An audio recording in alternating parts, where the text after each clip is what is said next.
Ah, kumusta po kayo lahat mga kapanganay? Narito po tayo sa area number 2. Ang ngayon po ay update ko kayo sa aking mga pananim ng kakao. Ako po ay meron ditong kakao na tanim.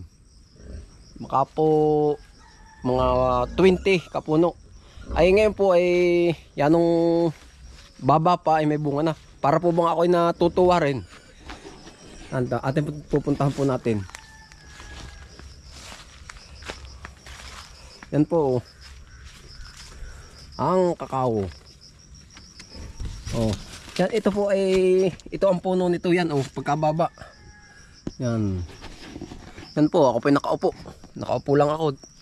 Ito po ang bunga niya. Oh, yan. Abot na abot natin Ako po nakaupo. Yan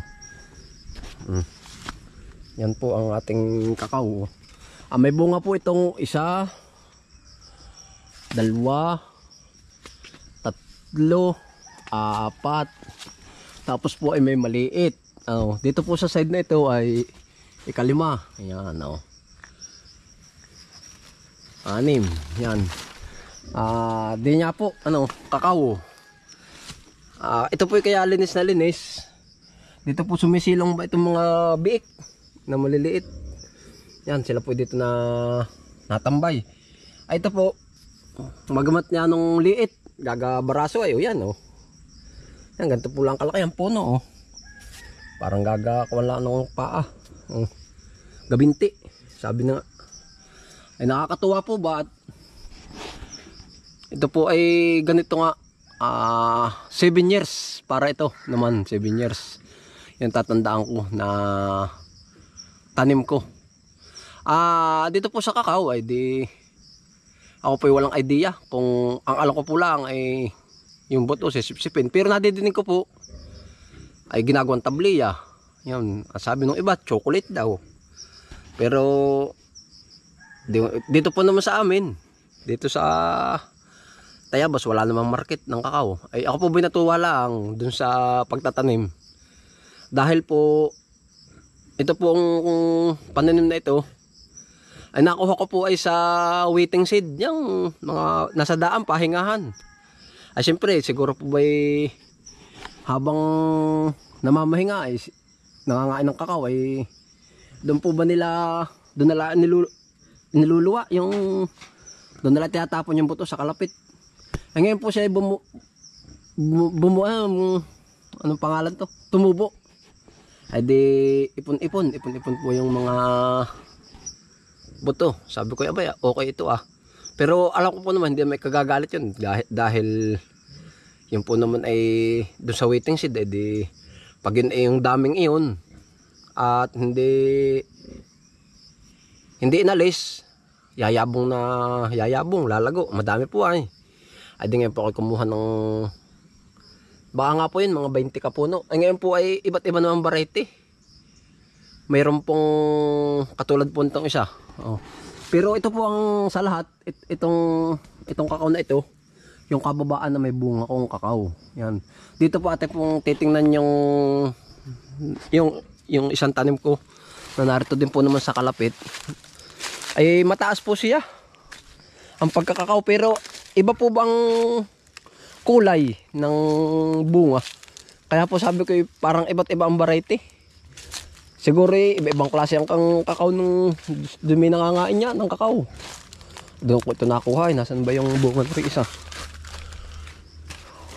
Yan tampo. Ito ay kulay puti. Yan puti. Ang kulay. Tapos po ito yung mataas. Mataas po ako po nakatayo na Mataas ang puno na medyo malaki naman mataba. Hindi po katulad nung una. Tapos po dito ay meron ding isa pa akong may bunga. Narito. Pero yung pong iba kong kakao ay naroon po sa kabilang dulo. Ay sinlalaki po yan. Kaya asing tatagal. Kaya lang ay maliliit. Ito po katulad nito. Dahil po yung naroon sa tagiliran ay gumguman. Dito po tayo ay meron ding kakao na may bunga. Kaya lang po ay mataas din to, mataas. Yan. Saan na ba yung may bunga dito? Ayun Iba po ang kulay. Ay kinain na pati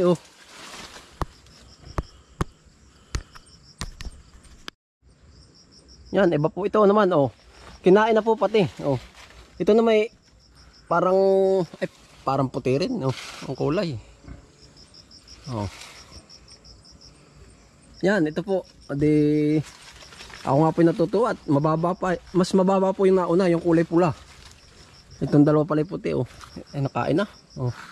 Tampo, kahit po tayo nasa kalapit ng bahay, yung po mga tanim natin, hindi na rin natin napapansin. Yan.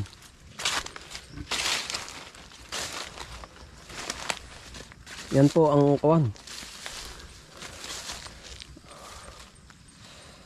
Ay, naku naman. Yung atin namang mga tanim. Grabe naman yung mga hayop ng mga baboy. Oh. Para pong binordoser. Oh. Inumbang na inumbang. Ang ito pong mangustin, oh. Titingnan ko kaya yung iba. Ay, yan po ang kuwan dito. Yung mga biik na nakag-uuli. Ay, kain. Nung mahawang pala na may inumbang na inumbang ng mga baboy.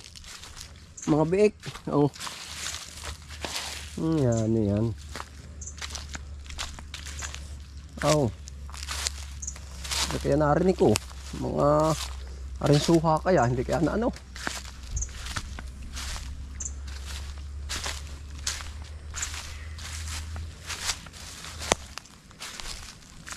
Ay, yari din na yun.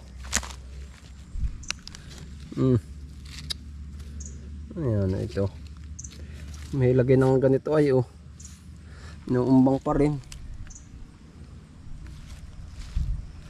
Ay, di, yun na nga po. Ano, naay po at napansin ko lang yung pala mga kulig nga. Ayan, layo ng abot. Ayun pong kakao ay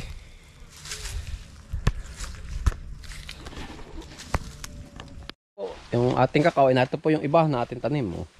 Ito po ay nasa kalapit ng oryahan yan, oh.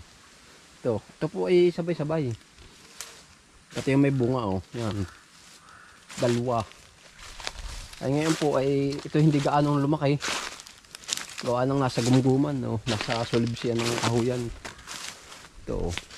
Siya po ba matataas pero payat. Oh. Yan. Yan, ito po. Ito po ay isang diretso hanggang doon. Hanggang doon. Yan, hindi na natin pupuntahan at malayo na yung iba. Yan, oh. Basta po ito yung nagkaka 20 piraso. Yan, hindi po ito lalaki. Pero yun naroon po may bungang isa. Yung isa at saka yung bali tatlo. Ayan, ang ganda ay. Yun nga po ang sinasabi ko. Tayo na may walang idea sa kakao kung ano ang ating yung kung alam ko po mapakapagpirahan. Ay ang problema nga ay dito nga po sa atin sinasabi ko nga lagi ay wala namang produkto, walang namimili, walang produkto, walang namimili ng kakao dito. Ay di yun nga po ang nasa isip ko nga, kaya ako ay nagtanim lang noon, ako nagtutuwa at sabi ko ang ganda na rin pananim na rin, makakuha kaya ng ilang piraso. Doon po may naiwanan pa rin ako na binhi, yung ganoon ay parang ay wala na rin. Siguro po ba ay marami rin kumuha. Yan, yung ating pong kakao na may bunga. Ayan, ang liit tayo. Oh. Balik tayo dito at oh, yan. Parang hinog na. Oh. Yun nga po, kung ito ay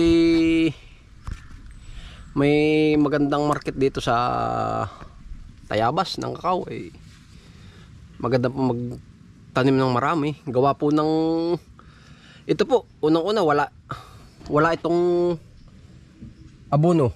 Yan. Tapos ay lumusog ng ganyan, no? Bumunga ng ganyan. Walang abono.